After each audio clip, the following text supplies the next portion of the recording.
ఈరోజు పిల్లలు చదువులు మానేసి ఫీజులు కట్టలేక పిల్లలు చదువులు మానేస్తూ ఉన్న పరిస్థితులు, తల్లిదండ్రులు ఇబ్బందులు పడుతూ ఉన్న పరిస్థితులు, చదువుల రంగం పూర్తిగా నాశనం అయిపోయి ఆంధ్ర రాష్ట్రంలో చదవాలి అని అంటే అప్పుల పాలయ్యే పరిస్థితులకి ఈరోజు రాష్ట్రంలో మన పిల్లలు కనపడతా ఉన్నారు. వైద్య రంగం గురించి నేను చెప్పాల్సిన పనిలా, ఆరోగ్యశ్రీ అనేది తెరమరుగైపోయింది. ఏకంగా నెలకు 300 కోట్ల రూపాయలు ఖర్చు అవుతుంది ఆ పథకానికి. ప్రతి పేదవాడికి, ప్రతి మధ్యతరగతి వారికి ఏకంగా 25 లక్షల దాకా ఉచితంగా పేదవాడికి వైద్యం అందించే పరిస్థితి మన ప్రభుత్వం. 3300 ప్రొసీజర్లకు విస్తరించి 25 లక్షల దాకా ఉచితంగా పేదవాడికి వైద్యం అందిస్తూ, పేద మధ్యతరగతి వారికి వైద్యం అందిస్తూ మన ప్రభుత్వ హయాంలో ఆరోగ్యశ్రీని నాన్న ఈ లెవెల్లోకి తీసుకొస్తే మనం ఈ లెవెల్లోకి తీసుకుని పోయి నడిపించినాం. ఈ రోజుకి దాదాపుగా 20 నెలలు ఇంటూ 300 కోట్లు అంటే దాదాపుగా 6,000 కోట్లు. ఈ రోజుకి కూడా బకాయిలు ఎంత ఉన్నాయనంటే 4,000 కోట్లు పైచులకు ఈ రోజుకి కూడా బకాయిలు. నెట్వర్క్ హాస్పిటల్ బోర్డులు తిప్పేసాయి, పేషెంట్లను మేము చూడము అని చెప్పేస్తూ ఉన్నారు. ఈరోజు ఆరోగ్యశ్రీ అనేది హాస్పిటల్లో కనపడని పరిస్థితుల్లోకి చంద్రబాబు నాయుడు ప్రభుత్వంలో జరుగుతూ ఉంది. 104, 108 మన ప్రభుత్వ హయాంలో కోవిడ్ టైంలో కూడా ఫ్లాగ్ చేసి 104, 108 వెహికల్ మొత్తం పంపించి కొత్త వెహికల్స్ తీసుకొని వచ్చి ప్రతి మండలానికి పంపించిన కార్యక్రమం మందైతే ఇప్పుడు ఆ వెహికల్స్ అన్నీ కూడా పడకేసినాయి. తెలుగుదేశం పార్టీకి సంబంధించిన డాక్టర్ల వింగ్ హెడ్ అంటే ఎవడో కేవలం 5 కోట్ల రూపాయలు కూడా లేనోడు 104, 108 వాహనాలు కాంట్రాక్ట్ ఇచ్చినారు. పూర్తిగా బండ్లన్నీ పడుకున్నాయి, స్కాములు చేసినారు. పూర్తిగా బండ్లు రాక ఈరోజు 104, 108కి ఫోన్ చేస్తే 2 గంటల తర్వాత వస్తామని చెప్తున్నారు. 108కి ఫోన్ చేస్తే ఆరోగ్యశ్రీ అనేది పూర్తిగా పడకేసింది. వైద్యం అన్నది పేదవాడికి అందకుండా పోయే పరిస్థితిలోకి వచ్చింది. గవర్నమెంట్ ల్యాండు, గవర్నమెంట్ బిల్డింగులు, పనిచేసే స్టాఫ్ గవర్నమెంట్ స్టాఫ్, జీతాలు ఇచ్చేది గవర్నమెంటు, స్కాములు చేస్తూ ప్రైవేట్ వాళ్ళకి ఇస్తున్నాడు. ఉట్టి జీతాలకే ఆ మెడికల్ కాలేజీలలో సంవత్సరానికి నెలకు 5 కోట్ల రూపాయలు ఒక్కొక్క కాలేజీలో అవుతుంది. సంవత్సరానికి 60 కోట్లు, 2 ఏళ్ళకు 120 కోట్లు గవర్నమెంట్ మెడికల్ కాలేజు ప్రైవేట్ వాళ్ళకి ఇచ్చి చంద్రబాబు నాయుడు 120 కోట్లు వాళ్ళకి ఎన్నికిస్తాడంట. ఇది ఎక్కడైనా మీరు విన్నారా? గవర్నమెంట్ది ల్యాండు, గవర్నమెంట్ది బిల్డింగులు, గవర్నమెంటు స్టాఫు, జీతాలు ఇచ్చేది గవర్నమెంటు, నడిపేదేమో ప్రైవేటు, లాభాలేమో ప్రైవేటు కంట. ఇట్లాంటి దారుణమైన స్కాములు చేస్తే మేము అధికారంలోకి వచ్చినాక 2 నెలల్లో బొక్కలు వేస్తానని చెప్పిన.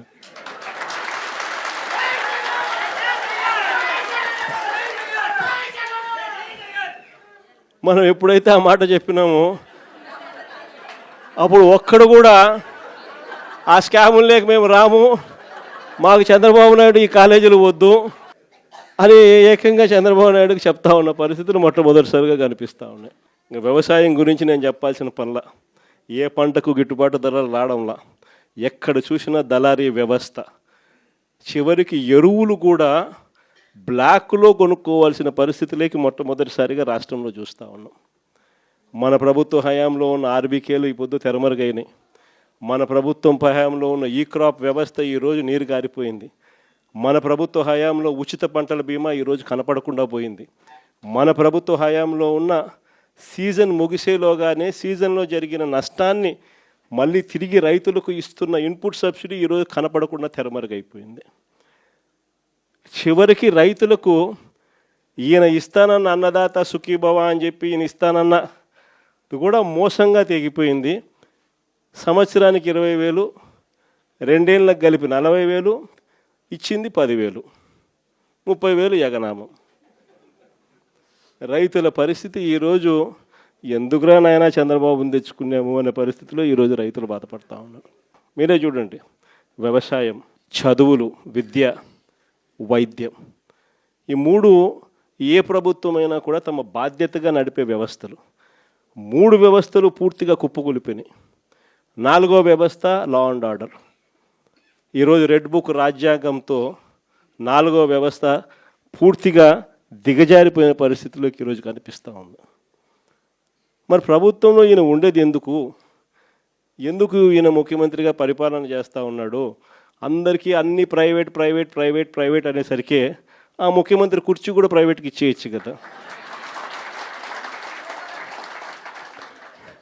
ఎందుకు అన్ని ప్రైవేట్ ప్రైవేట్ ప్రైవేట్ అనేటట్టుగా అయితే ఈయనకి ఎందుకు ఓటు వేయాలా?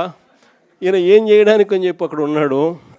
ఇలాంటి పరిస్థితుల్లో ఎవరైనా ప్రజలు ప్రశ్నిస్తే చంద్రబాబు నాయుడు గారికి అసహనం, వాళ్ళ మీద కేసులు పెట్టడము, వాళ్ళ మీద తనకున్న కోపాన్ని చూపించడము, ఇవన్నీ కూడా జరుగుతూ ఉన్నాయి. ఇలాంటి పరిస్థితుల మధ్య నిజంగా వైఎస్ఆర్ కాంగ్రెస్ పార్టీ ప్రజలకు తోడుగా నిలబడే కార్యక్రమం చేస్తూ ఉంది. ప్రజలకు ఏ కష్టం వచ్చినా, అక్క చెల్లెమ్మలకు ఏ కష్టం వచ్చినా, రైతన్నలకు ఏ కష్టం వచ్చినా, పిల్లలకి ఏ కష్టం వచ్చినా కూడా వాళ్ళందరి తరపున జెండా పట్టుకొని పోరాటం చేస్తూ ఉన్న పార్టీ ఒక్క వైఎస్ఆర్ కాంగ్రెస్ పార్టీ మాత్రమే. మిమ్మల్ని అందరినీ కూడా ప్రోత్సహిస్తూ జేపీకి కూడా మీ అందరి సహాయ సహకారాలు కావాలి. అందుకనే జేపీని కూడా తీసుకొని వచ్చి బాధ్యతలు అప్పచెప్పినాం. జేపీకి కూడా మనలోని ప్రతి కార్యకర్త కూడా జేపీని కూడా మన సొంత కుటుంబ సభ్యునిగా భావిస్తూ మనం అందరం కూడా తోడ్పాటు ఇస్తేనే తాను కూడా గట్టిగా నిలదొక్కుంటుంది.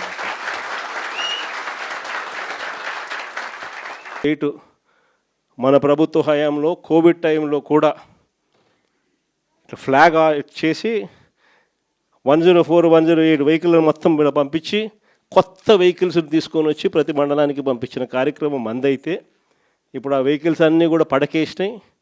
తెలుగుదేశం పార్టీకి సంబంధించిన డాక్టర్ల వింగ్ హెడ్ అంటే ఎవడో కేవలం 5 కోట్ల రూపాయలు కూడా లేనోడు 104, 108 వాహనాలు కాంట్రాక్ట్ ఇచ్చినారు. పూర్తిగా బండ్లన్నీ పడుకున్నాయి, స్కాములు చేసినారు. పూర్తిగా బండ్లు రాక ఈరోజు 104, 108కి ఫోన్ చేస్తే 2 గంటల తర్వాత వస్తామని చెప్తున్నారు.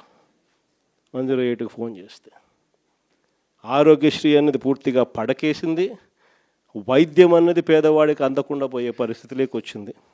గవర్నమెంట్ ల్యాండు, గవర్నమెంట్ బిల్డింగులు, పనిచేసే స్టాఫ్ గవర్నమెంట్ స్టాఫ్, జీతాలు ఇచ్చేది గవర్నమెంటు, స్కాములు చేస్తూ ప్రైవేట్ వాళ్ళకి ఇస్తున్నాడు. ఉట్టి జీతాలకే ఆ మెడికల్ కాలేజీలలో సంవత్సరానికి నెలకు 5 కోట్ల రూపాయలు ఒక్కొక్క కాలేజీలో అవుతుంది. సంవత్సరానికి 60 కోట్లు, 2 ఏళ్ళకు 120 కోట్లు గవర్నమెంట్ మెడికల్ కాలేజు ప్రైవేట్ వాళ్ళకి ఇచ్చి చంద్రబాబు నాయుడు 120 కోట్లు వాళ్ళకి ఎన్నికిస్తాడంట. ఇది ఎక్కడైనా మీరు విన్నారా? గవర్నమెంట్ది ల్యాండు, గవర్నమెంట్ది బిల్డింగులు, గవర్నమెంట్ స్టాఫు, జీతాలు ఇచ్చేది గవర్నమెంటు, నడిపేదేమో ప్రైవేటు, లాభాలేమో ప్రైవేటు కంట. ఇట్లాంటి దారుణమైన స్కాములు చేస్తే మేము అధికారంలోకి వచ్చినాక 2 నెలల్లో బొక్కలు వేస్తానని చెప్పిన.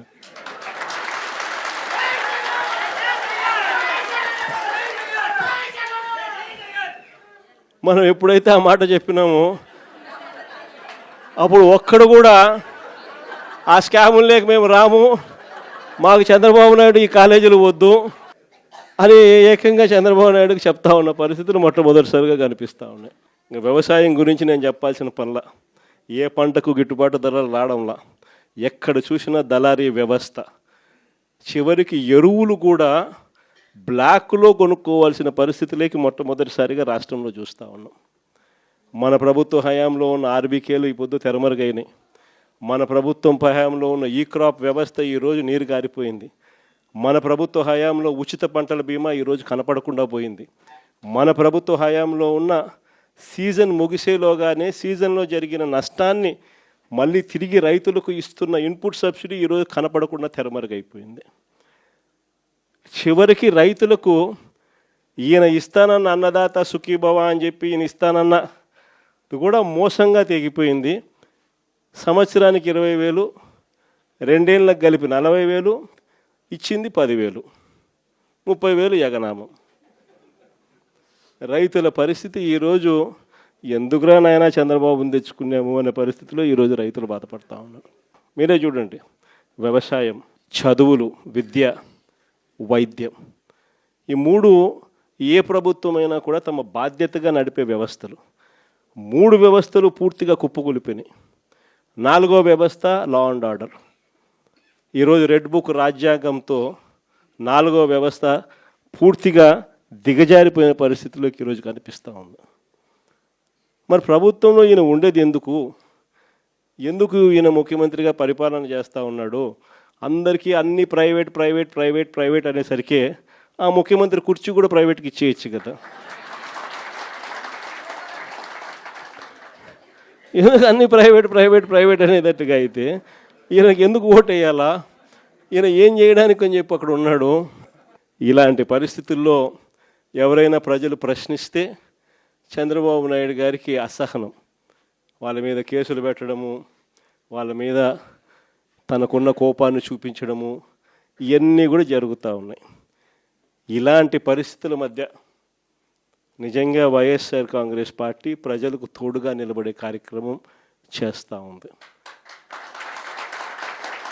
ప్రజలకు ఏ కష్టం వచ్చినా, అక్క చెల్లెమ్మలకు ఏ కష్టం వచ్చినా, రైతన్నలకు ఏ కష్టం వచ్చినా, పిల్లలకి ఏ కష్టం వచ్చినా కూడా వాళ్ళందరి తరపున జెండా పట్టుకొని పోరాటం చేస్తూ ఉన్న పార్టీ ఒక్క వైఎస్ఆర్ కాంగ్రెస్ పార్టీ మాత్రమే. మిమ్మల్ని అందరినీ కూడా ప్రోత్సహిస్తూ జేపీకి కూడా మీ అందరి సహాయ సహకారాలు కావాలి. అందుకనే జేపీని కూడా తీసుకొని వచ్చి బాధ్యతలు అప్పచెప్పినాం. జేపీకి కూడా మనలోని ప్రతి కార్యకర్త కూడా జేపీని కూడా మన సొంత కుటుంబ సభ్యునిగా భావిస్తూ మనం అందరం కూడా తోడ్పాటు ఇస్తేనే తాను కూడా గట్టిగా నిలదొక్కుంటున్నాం.